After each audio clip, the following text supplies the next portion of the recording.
ఊర్లో ఏ పనులు కావాలన్నా సర్పంచ్ని అడుగుతారు. మండలాలు జిల్లా లెవెల్ అయితే కలెక్టర్లు ఎమ్మెల్యేలు మంత్రులు అరుచుకుంటారు. ఇక రాష్ట్రం అంతటా పనులు చేపియాలంటే గా పవర్ సీఎం చేతిలో ఉంటుంది. కానీ సెంటర్కి వెళ్ళేమన్నా రావాలంటే ఢిల్లీకి పోయి సెంటర్ మంత్రులు ప్రధాని సార్ను కలవాలి. కుదిరితే ముఖ్యమంత్రి సార్ పోతాడు, లేదంటే మంత్రులు ఎంపీలు పోతారు. ఇప్పుడు గీ ముచ్చట ఎందుకంటే తెలంగాణ ఎంపీలతోటి ప్రజాభవన్ లో ముఖ్యమైన మీటింగ్ పెట్టింది సర్కారు. అన్ని పార్టీల ఎంపీలు రావాలని ముందే అవాజిస్తే కాంగ్రెస్ ఎంపీలు వచ్చిరు గాని కారుకెళ్ళి ఎవ్వరు రాలే. ఎంఐఎంకెళ్ళి ఉన్న ఒక ఎంపీ అసద్ భాయ్ కూడా దుమ్మా కొడితే బీజేపీకి వెళ్ళి రఘునందన్ రావు సార్ ఒక్కడే హాజరయ్యిండు. సెంటర్ మంత్రి కిషన్ రెడ్డి బండి సంజయ్ సార్ కూడా దుమ్మానే. ఇంతకు మీటింగ్ ఎందుకంటే వచ్చే నెల ఫస్ట్ కెళ్ళి పార్లమెంట్ లో మీటింగులు చాలా అవుతున్నాయి. బీసీలకు 42% రిజర్వేషన్లకు సెంటర్ వాళ్ళు ఓకే చెప్పలే. పార్లమెంట్ లో చర్చకు రావాలి, ప్రధాని సార్ కలిసి ఎంపీలంతా వినతి పత్రం ఇయ్యాలని చెప్పిండు చిన్న సీఎం బట్టి సారు.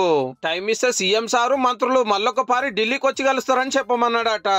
అట్లనే సెంటర్ కెళ్ళి మనకు రావాల్సిన పైకము పెండింగ్ లో పడ్డ పనుల మీద మాట్లాడటానికి metro second phase, RRR, Musi, future city, dry port, విభజన సమస్యల మీద సభల గట్టిగా అడగాలి, మనకు రావాల్సినవి సాధించాలని చెప్పిండు.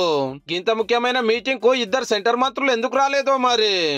మాట్లాడితే మీదికెళ్ళి అది తెచ్చినా మీది తెచ్చినాము అంటారు. మరి గీ ముచ్చట్లు కూడా అడుగుర్రి అంటే మాకేం పట్టిలేదు అన్నట్టే ఉన్నారు పో.